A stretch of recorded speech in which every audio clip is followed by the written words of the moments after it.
As a huge Tombstone fan, I was finally ready to give Kevin Costner's Wyatt Earp another chance. Here's how it went. Kevin Costner's Wyatt Earp and Tombstone have always been linked. Not only are they both about the legendary lawman Wyatt Earp and his brothers, but they also came out within a year of each other.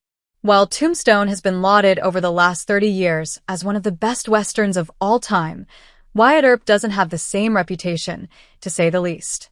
I first saw both in theaters when they were released, and while I've watched Tombstone hundreds of times over the years, I just recently rewatched Wyatt Earp, and I have to say, it's not nearly as bad as I remember, though I'm not ready to call it better than its twin movie.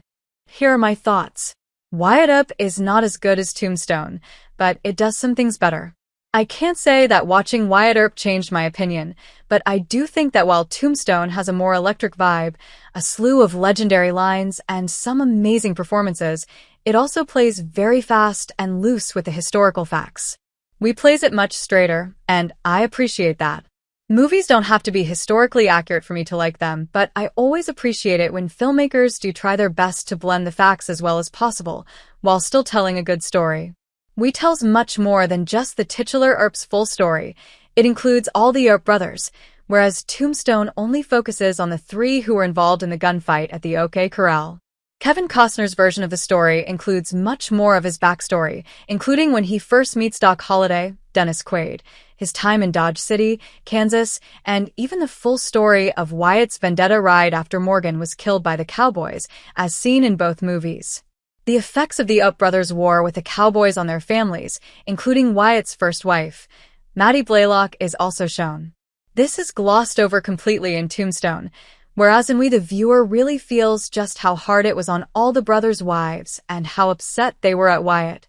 This adds more of a true family dynamic to the film, rather than the tough machismo of Tombstone, which doesn't ignore Maddie, played by Dana Wheeler-Nicholson, but doesn't give viewers the whole story of her addiction problems. The casts are excellent in both movies. Both movies have fantastic ensemble casts who really shine. Comparing the performances isn't really fair because the movies are just so different. I distinctly remember the comparisons at the time between Dennis Quaid and Val Kilmer in their takes on the legendary Doc Holliday, and it's easy to see why people like Kilmer more. Tombstone features one of Kilmer's best performances, but Quaid is also excellent, albeit in a different way. He is much more subtle, for sure, and doesn't have the same quippy lines that Kilmer had, but he plays the role with much more menace, and that is probably more accurate to the real dentist-turned-gunfighter. Kilmer's Holliday is as much a comedian as he is a dangerous outlaw. The lead roles, played by Costner in Earp and Kurt Russell in Tombstone, are portrayed very differently.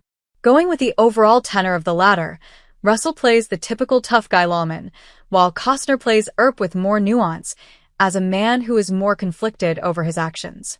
Both have their advantages, but again, it makes Tombstone the much easier film to watch over and over.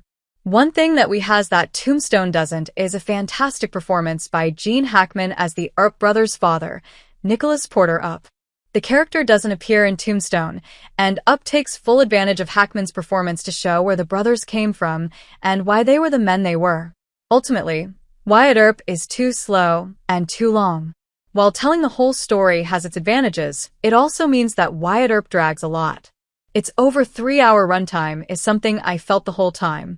Tombstone, with its much more modest 2-hour and 10-minute length, is so much more manageable. It really hums along the whole time.